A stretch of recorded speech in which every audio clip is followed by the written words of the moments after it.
Hello दोस्तों, मैं हूं नीरज और आप देख रहे हैं स्टडी कॉमर्स। और आज हम इस वीडियो में स्टैटिस्टिक्स और रिसर्च से रिलेटेड कुछ इंपॉर्टेंट एमसीक्यू डिस्कस करेंगे जो कि आपके जून 2023 एग्जाम में पूछे गए हैं।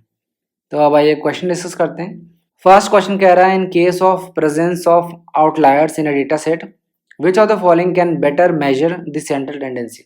क्वेश्चन में आपसे पूछ रहा है कि अगर किसी डेटा सेट में अगर कोई आउटलायर्स प्रेजेंट हैं तो दिए गए ऑप्शन में से कौन सा ऐसा मेजर है जो कि सेंट्रल टेंडेंसी को बेहतर तरीके से मेजर कर सकता है, माप सकता है। आपके ऑप्शन है mode, trimmed mean, arithmetic mean, median या फिर हार्मोनिक मीन। ये आपके ऑप्शंस दिए गए हैं। तो सबसे पहले जानते हैं कि ये आउटलायर्स क्या है।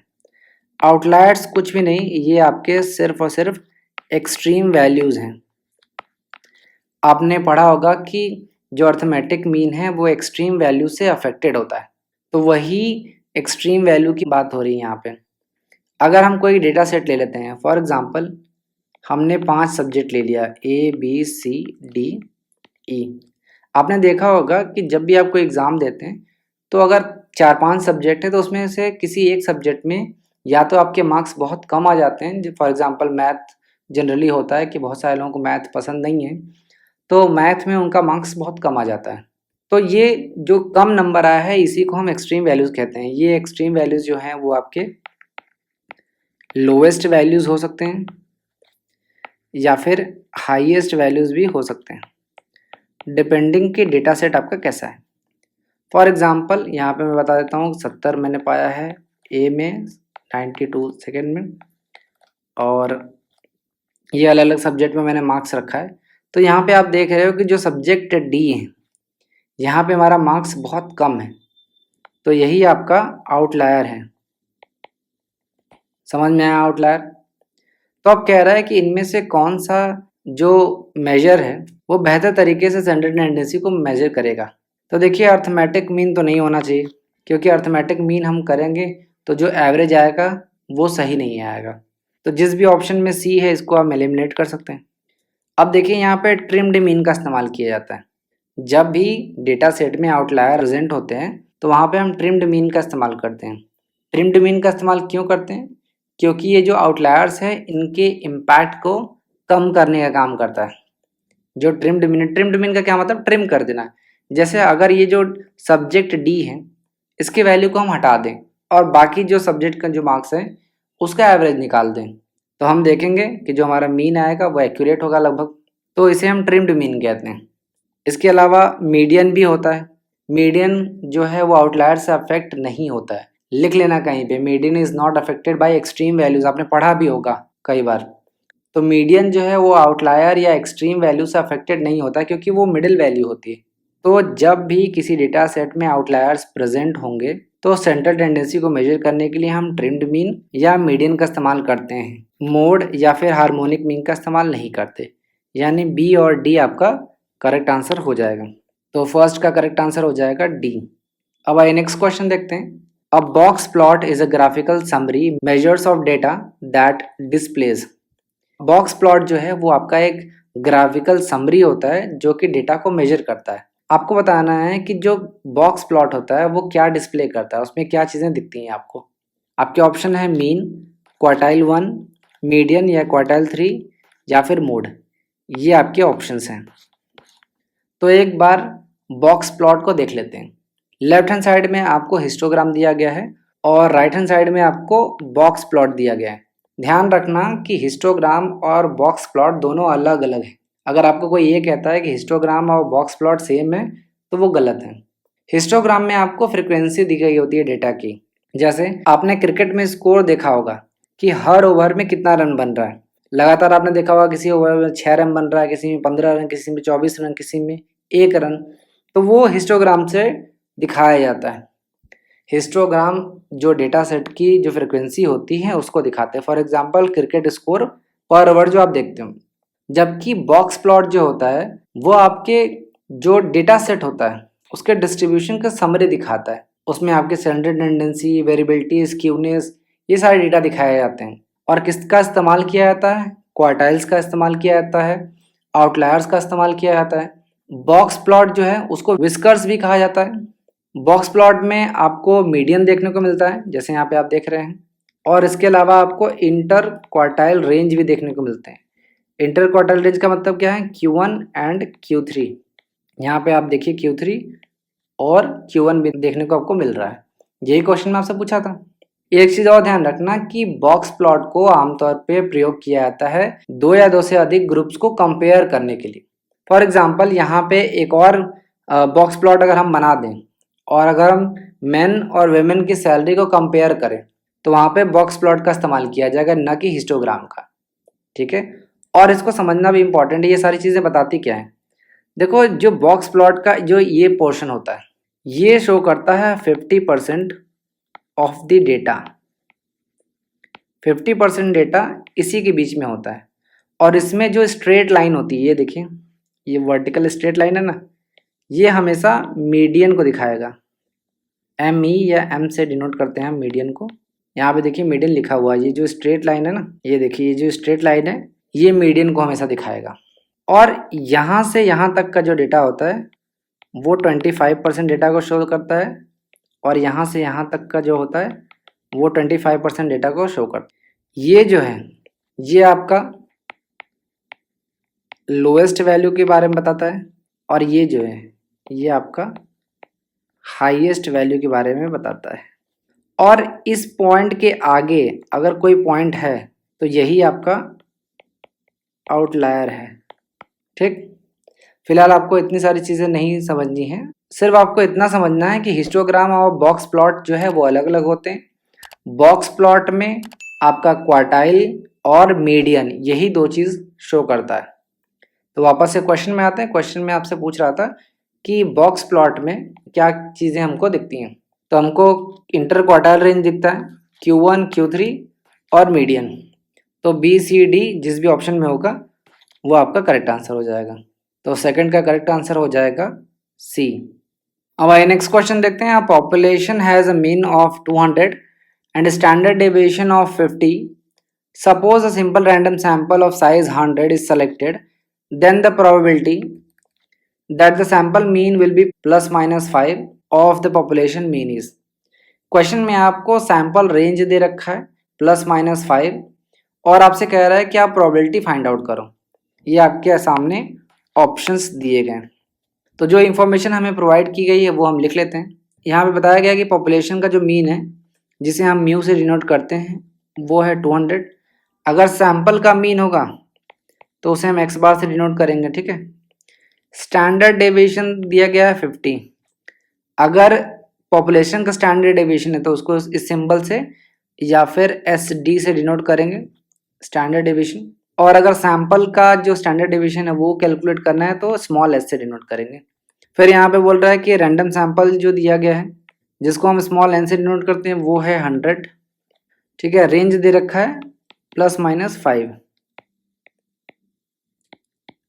ठीक है, अब हम प्रोबेबिलिटी कैलकुलेट कर लेते हैं। तो देखिए, सबसे पहले हम स्टैंडर्ड एरर कैलकुलेट करेंगे। स्टैंडर्ड एरर का फॉर्मूला यहाँ पे क्या होगा? स्टैंडर्ड डेविएशन जो कि है 50 अपॉन √n जो कि है 100। तो क्या हो जाएगा 50/10। स्टैंडर्ड एरर आपका कितना आ गया? 5। फिर हम क्या करेंगे, जो प्लस माइनस यहाँ पर रेंज दिया गया अगर माइनस करेंगे आपके म्यू से, जो आपका पॉपुलेशन का मीन है उसमें -5 करेंगे तो कितना होगा 195, और प्लस करेंगे तो कितना होगा 205। और हम कैलकुलेट कर लेते हैं Z score. Z score calculate करेंगे तो क्या होगा, mean minus mu upon standard error. Mean आपका कितना है 195, पहले हम -5 के लिए कैलकुलेट कर लें, माइनस म्यू, म्यू आपका 200 है, यहाँ पे आप देखिए 200 है, upon standard error. Standard error कितना है 5, तो -5/5 ये क्या हो जाएगा -1। ठीक, इसी तरीके से +5 के लिए कैलकुलेट कर लेंगे, 205 - 200/5 तो कितना हो जाएगा 5/5, ये कितना हो जाएगा +1। तो आपका वैल्यू आ गया वो -1 से +1 आ गया। आपने पढ़ा है कि मीन +-1 स्टैंडर्ड डेविएशन कवर्स 68.27%, ये आपने पढ़ा हुआ है। इसको इस तरीके से भी लिख सकते हैं 0.6827 तो यही आपका आंसर हो जाएगा। जब आप ऑप्शंस में देखेंगे तो जो डी वाला ऑप्शन है यही सबसे क्लोजेस्ट है, तो थर्ड का करेक्ट आंसर हो जाएगा डी। अब आइए नेक्स्ट क्वेश्चन देखते हैं। In case of two variables the estimated regression equation is y is equal to 60 plus 5x the total sum of square. Total sum of square को क्या बोलते हैं? SST is 15,730 and the sum of square due to error, जिसको हम SSE कहते हैं, is 1530। The estimated regression line based on this information is. क्वेश्चन में आपसे पूछ रहा है कि रिग्रेशन लाइन की क्वालिटी ऑफ फिट कैसी है। क्या ये पुअरेस्ट फिट है, मॉडरेट फिट है, गुड फिट है या बेस्ट फिट है? देखिए, जब भी हम रिग्रेशन लाइन की क्वालिटी ऑफ फिट कैलकुलेट करना चाहते हैं तो वो हम कैलकुलेट करते हैं आर स्क्वायर से। आर स्क्वायर क्या है? Coefficient of determination. Coefficient of determination, इसी से आप कैलकुलेट करते हैं। तो जब पुअरेस्ट फिट होगा तब क्या होगा? जब आर की वैल्यू जो है वो होगी लेस देन 30%। 30% से कम वैल्यू आई तो वो पुअरेस्ट फिट होगा। 30% से लेके 60% तक वैल्यू है तो ये आपका मॉडरेट फिट होगा। और अगर 60% से लेके 90% के बीच में आ रही है तो वो गुड फिट होगा। और अगर 90% से ज़्यादा है, ग्रेटर दैन 90% है, तो वो बेस्ट फिट होगा। तो आर स्क्वायर का फॉर्मूला निकाल लेते हैं। क्या होगा? 1 माइनस SSE अपॉन SST, ये फॉर्मूला होगा। ये आप नोट कर लो। SSE क्या है? Sum of square due to error. और SST क्या है? Total sum of square. तो 1 माइनस SSE कितना है? 1530 और SST कितना है? 15,730। यहाँ पे मेरे पास स्पेस नहीं है तो मैं डिवाइड नहीं कर पा रहा हूँ। चलो ट्राई करते हैं एक बार। 1530 डिवाइड करेंगे 15,730। देखिए 4 अंक यहाँ पे हैं, 5 अंक हैं तो जाएगा नहीं, तो 0 बढ़ाएंगे दशमलव लगा के। नहीं जाएगा तो दशमलव लगा के 0 एक बार और बढ़ाएंगे और यहाँ पे भी बढ़ा देंगे। ठीक है, 10 बार में 15,000 होगा, 750, 430 से ज़्यादा हो जाएगा तो हम क्या करेंगे? 9 बार लेके जाएंगे। 9 बार लेके जाएंगे तो 0 हो जाएगा। 3 9 27, 2 7 9 63, 65, 6 फिर 5 9 45, 51, फिर 9 5 14, 0 हो जाएगा। 10 में से 7 गया 3, 9 में से 5 गया 4, 2 में से 1 गया 1, 1 फिर जाएगा नहीं तो फिर हम 0 बढ़ा देंगे। 0 बढ़ा देंगे तो 7 बार लेके जा सकते हैं। 7 बार लेके जाएंगे तो 0, 7 3 जा 21, 7 21, 2 7 7 जा 49, 51, 5 5 7 जा 35, 40, फिर 7 7 11। ठीक है, इसी तरीके से हम लेके चले जाएंगे। आप सॉल्व कर लीजिए खुद से, क्योंकि मेरे पास अभी फ़िलहाल स्पेस नहीं है और इरिटेशन हो रहा है, स्पेस नहीं होता है। तो मैं जल्दी ही इंटरैक्टिव पैनल लेके आऊँगा, वहाँ पे मैं आपको बहुत अच्छी तरीके से सारे क्वेश्चंस को सॉल्व कराना बताऊँगा। यहाँ पे टैबलेट में स्पेस की बहुत कमी होती है जिसकी वजह से सॉल्व करने में प्रॉब्लम होता है। तो अगर आप खुद से सॉल्व करेंगे तो इसकी वैल्यू आएगी 0.9726, या फिर इसको हम ऐसे कर सकते हैं कि 1.973, ऐसे कर सकते हैं। 0 आएगा 0.0973, माइनस करेंगे तो कितना होगा? 0.9027। ये आपका आंसर हो जाएगा। इसको अगर हम परसेंटेज के फॉर्म में लिखेंगे तो क्या होगा? 90.27%। ठीक है, तो आप देख रहे हैं कि 90% से ज़्यादा आ रहा है तो ये आपका बेस्ट फिट होगा। लेकिन एनटीए ने पता नहीं क्यों गुड फिट दिया है, सी आंसर दिया है, बट मेरे हिसाब से 4 होना चाहिए। फिलहाल 4th का करेक्ट आंसर हो जाएगा डी। अब आइए नेक्स्ट क्वेश्चन देखते हैं। The problem definition process involve following steps, arrange them in logical sequence. देख लेते हैं क्या है। Determine the unit of analysis, determine the relevant variables, right managerial decision statement and research objectives, right research question and और research hypothesis, identify की problems. ये आपके सामने ऑप्शंस दिए गए हैं। प्रॉब्लम डेफिनेशन प्रोसेस को आपको करेक्ट सीक्वेंस में करना है। तो प्रॉब्लम डेफिनेशन का मतलब क्या है? प्रॉब्लम डेफिनेशन का मतलब ये है कि आपको प्रॉब्लम को आइडेंटिफाई करना है और डिफाइन करना है, ताकि आप उसको, जो उसकी नीड है, उसको आप एड्रेस कर सको कि ये प्रॉब्लम क्या है, उसको किस तरीके से दूर किया जा सकता है। अगर आप किसी प्रॉब्लम को एड्रेस नहीं करोगे रिसर्च के थ्रू, तो आप उसको सॉल्व कैसे करोगे? तो यही है प्रॉब्लम डेफिनेशन प्रोसेस, और ये एक सिस्टमैटिक अप्रोच है जिसमें आपको सिक्वेंशियल प्रोसेस को फॉलो करना पड़ता है। सबसे पहले स्टेप आता है आइडेंटिफाई की प्रॉब्लम्स, यानी सबसे पहले प्रॉब्लम क्या है, जो मेन इश्यू है उसको पिन पॉइंट करना, आपको बताना कि ये प्रॉब्लम है। फॉर एग्जाम्पल, अगर एक रिटेल स्टोर है, उसका जो ओनर है वो ये जानना चाहता है कि कस्टमर की प्रेफरेंस क्या है, कस्टमर किस तरीके के प्रोडक्ट को पसंद करते हैं, किस तरीके के प्रोडक्ट को परचेज करना चाहते हैं। तो ये फर्स्ट स्टेप हो जाएगा आइडेंटिफाई की प्रॉब्लम्स। सेकेंड स्टेप है right managerial decision and research objectives.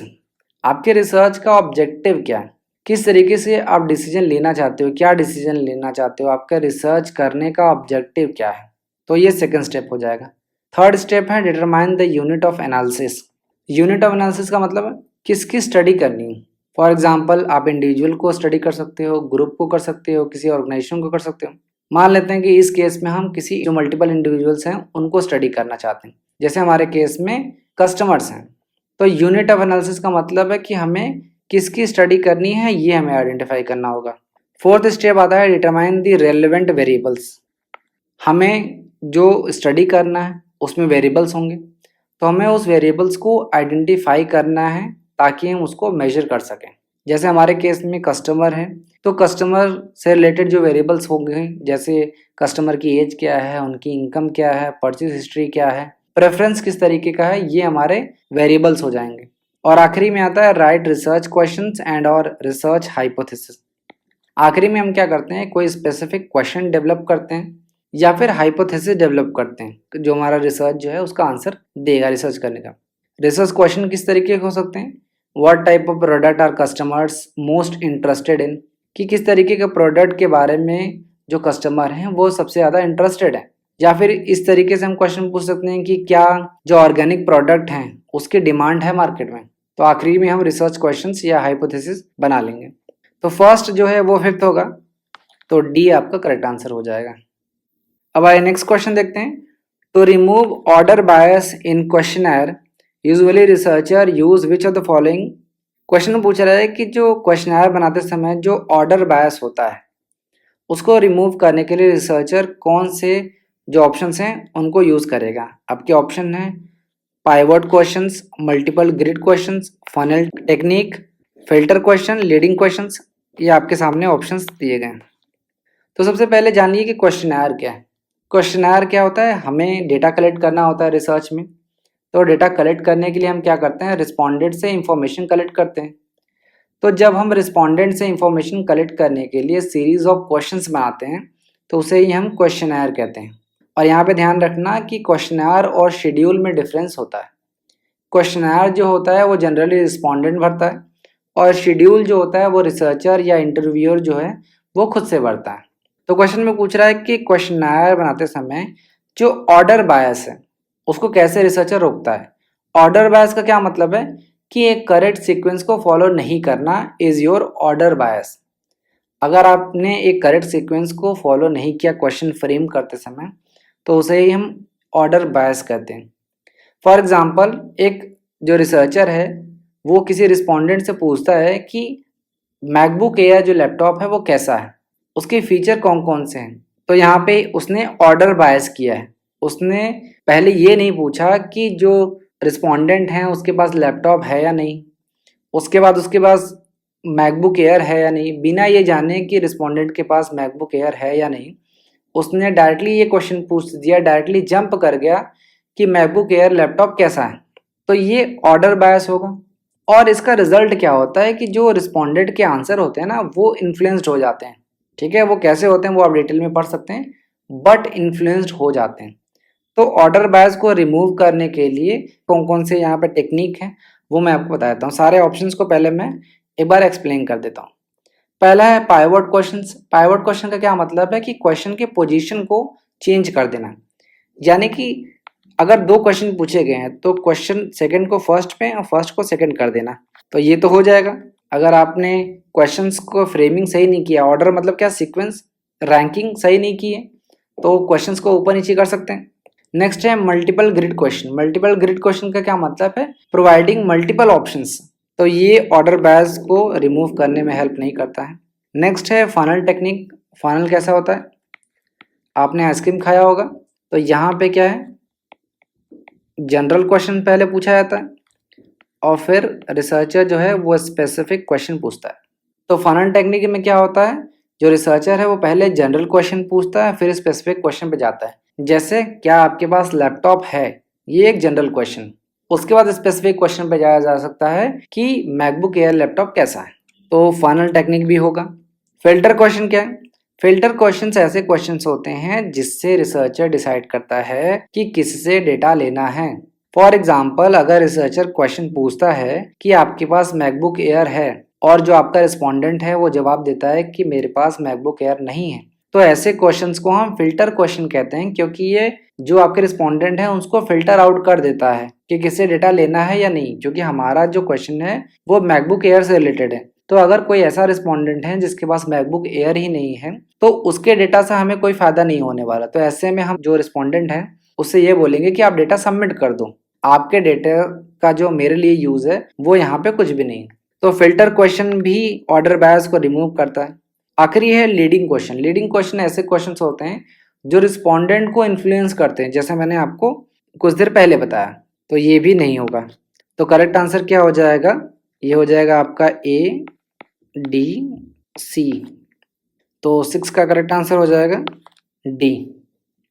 अब आइए नेक्स्ट क्वेश्चन देखते हैं। Experimental treatment in research design signifies which of the following. Experimental treatment जो है रिसर्च डिजाइन में वो क्या बताता है, selection of dependent variable, manipulating independent variable, selection of independent variable, manipulating dependent variable. तो सबसे पहले आपको डिपेंडेंट वेरिएबल और इंडिपेंडेंट वेरिएबल पता होना चाहिए। देखिए इंडिपेंडेंट वेरिएबल जो है वो जनरली आपको गिवन होता है और डिपेंडेंट वेरिएबल जो है वो आपको फाइंड करना होता है, और डिटेल में मैंने पढ़ाया हुआ है, वहाँ जाके आप पढ़ सकते हैं। जैसे आपने पढ़ा होगा y is equal to a plus b x, ये एक रिग्रेशन मॉडल है। तो y यहाँ पे क्या है, डिपेंडेंट वेरिएबल है, और x क्या है, ये आपका इंडिपेंडेंट वेरिएबल। तो जब हम एक्सपेरिमेंटल रिसर्च करते हैं तो उसमें जो डेटा है वो क्या बताता है, तो एग्जांपल से इसको समझते हैं। अगर मान लीजिए हमें ये टेस्ट करना है कि जो पढ़ाई हम कर रहे हैं, स्टडीज आवर्स एंड स्कोर, कितने घंटे हम पढ़ाई कर रहे हैं और उसका स्कोर में क्या रिलेशनशिप है, अगर हमें ये देखना है तो ऐसे केस में क्या होगा, स्कोर आपका डिपेंडेंट वेरिएबल होगा क्योंकि ये डिपेंड करेगा आपकी पढ़ाई पे, नंबर ऑफ आवर्स पे, तो ये आपका इंडिपेंडेंट वेरिएबल हो जाएगा। तो देखिए जब हम एक्सपेरिमेंटल रिसर्च करते हैं तो हमेशा हम मैनिपुलेट करते हैं इंडिपेंडेंट वेरिएबल्स को। मतलब अगर मान लीजिए पहले हम 2 घंटे पढ़ते थे तो हम 4 घंटे पढ़ रहे हैं, तो ये जो चेंजेस है या मैनिपुलेशन है वो सिर्फ और सिर्फ इंडिपेंडेंट वेरिएबल में होता है। तो 7th का करेक्ट आंसर हो जाएगा बी, मैनिपुलेटिंग इंडिपेंडेंट वेरिएबल। अब आइए नेक्स्ट क्वेश्चन देखते हैं। आपके सामने 2 लिस्ट दे रखा है, एक लिस्ट में आपको पैरामीट्रिक टेस्ट का एग्जांपल दे रखा है और दूसरे में नॉन पैरामीट्रिक टेस्ट का एग्जांपल दे रखा है। और नॉन पैरामीट्रिक टेस्ट का जो एग्जांपल दे रखा है वो है आपका पैरामीट्रिक टेस्ट का काउंटर पार्ट है, यानी कि जो पैरामीट्रिक टेस्ट में यूज होता है सेम चीज के लिए नॉन पैरामीट्रिक टेस्ट में भी टेक्निक दी गई है। सारे आपके सामने दिए गए हैं और ये आपके सामने ऑप्शंस दिए गए।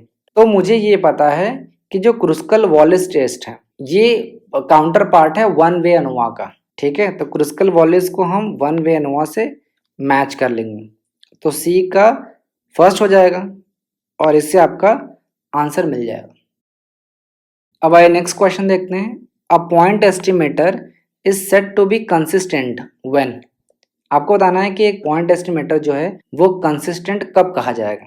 आपके ऑप्शन है, it has smaller standard error, it's expected value is equal to population parameter, it tend to become closer to the population parameter as sample size become larger. It is based on all available information. सबसे पहले हम estimation जानते हैं, दो तरीके के estimation होते हैं, पॉइंट और इंटरवल। पॉइंट इंटरवल का क्या मतलब है कि एक सिंगल वैल्यू, कोई सिंगल वैल्यू जो कि हमें पॉपुलेशन पैरामीटर को एस्टिमेट करने में हेल्प कर रहा है। फॉर एग्जांपल, अगर हमें सैंपल मीन पता चल गया, सैंपल मीन क्या है, पॉपुलेशन से हमने सैंपल लिया, उसका एवरेज निकाल लिया, तो इसे हम क्या बोलेंगे, सैंपल मीन या जस्ट मीन भी बोल सकते हैं। और सैंपल मीन जो है वो आपका एक पॉइंट एस्टिमेट है ऑफ पॉपुलेशन मीन। मान लेते हैं कि हमारा जो पॉपुलेशन है वो 100 है। एक एग्जांपल से मैं आपको समझाने की कोशिश करता हूँ। मान लेते हैं कि हमारे पास टोटल पॉपुलेशन जो है वो 100 है, ताकि हम कैलकुलेशन आसानी से कर सकें। 100 लोग हैं हमारे पास, उनका हमें एवरेज हाइट कैलकुलेट करना है। तो 100 लोगों के पॉपुलेशन का हाइट हम कैलकुलेट कर सकते हैं। मान लेते हैं कि पॉपुलेशन का जो मीन आया है, जिसे हम म्यू कहते हैं, वो आया है 6.1 फीट। 100 लोगों को हमने इंडिविजुअली जो डेटा है उनके हाइट का कैलकुलेट किया और उसका एवरेज निकाल लिया, जिसे हम म्यू कहते हैं। पॉपुलेशन का जो मीन है उसे म्यू कहते हैं। आ गया 6.1 फीट, ठीक है। अब हमने क्या किया, सैंपल ले लिया। सैंपल कितने लोगों का लिया, 15 लोगों का। 15 लोगों का सैंपल लिया और उनका एवरेज कर दिया, हाइट का सैंपल लिया है और हाइट का आ गया 4.3 फीट, ठीक है। तो अब क्वेश्चन में ये पूछ रहा है कि अब ये कंसिस्टेंट कब होगा। तो देखिए, जब पॉइंट एस्टिमेटर होता है वो कंसिस्टेंट तब होता है जब हम सैंपल साइज बढ़ाएंगे। अगर हमने सैंपल साइज कम रखा है तो वो कंसिस्टेंट नहीं होगा, वो पॉपुलेशन के क्लोज नहीं जाएगा। तो हम क्या करेंगे, हम सैंपल साइज बढ़ा लेंगे। अभी हमने 15 लोगों का सैंपल लिया है, अब हम 30 लोगों का सैंपल ले लेंगे, ठीक है। 30 लोगों का सैंपल लिया और उसके हाइट का एवरेज कर देंगे। तो अब मान लेते हैं हमारे पास जो एवरेज हाइट निकल के आई वो क्या आई, 5.8 फीट। तो आप देख रहे हैं कि जैसे जैसे हम सैंपल साइज बढ़ा रहे हैं वैसे वैसे कंसिस्टेंसी हमें नजर आ रही है। तो 9th का करेक्ट आंसर हो जाएगा सी। A point estimator is said to be consistent when it tend to become closer to the population parameter as the sample size become larger। उम्मीद है आपको ये सारी चीजें समझ में आई होंगी। अगर आप इस लेक्चर का PDF डाउनलोड करना चाहते हैं तो आप हमारे टेलीग्राम चैनल को ज्वाइन कर सकते हैं। डिस्क्रिप्शन में आपको लिंक दिया गया है, या फिर आप इस दिए गए QR कोड को स्कैन करके भी हमें ज्वाइन कर सकते हैं और फ्री PDF डाउनलोड कर सकते हैं। तो ये था स्टैटिस्टिक्स और रिसर्च से रिलेटेड कुछ इंपॉर्टेंट क्वेश्चंस जो आपके आने वाले सभी एग्जाम्स के लिए इंपॉर्टेंट है। उम्मीद है आपको वीडियो पसंद आया होगा। Thank you.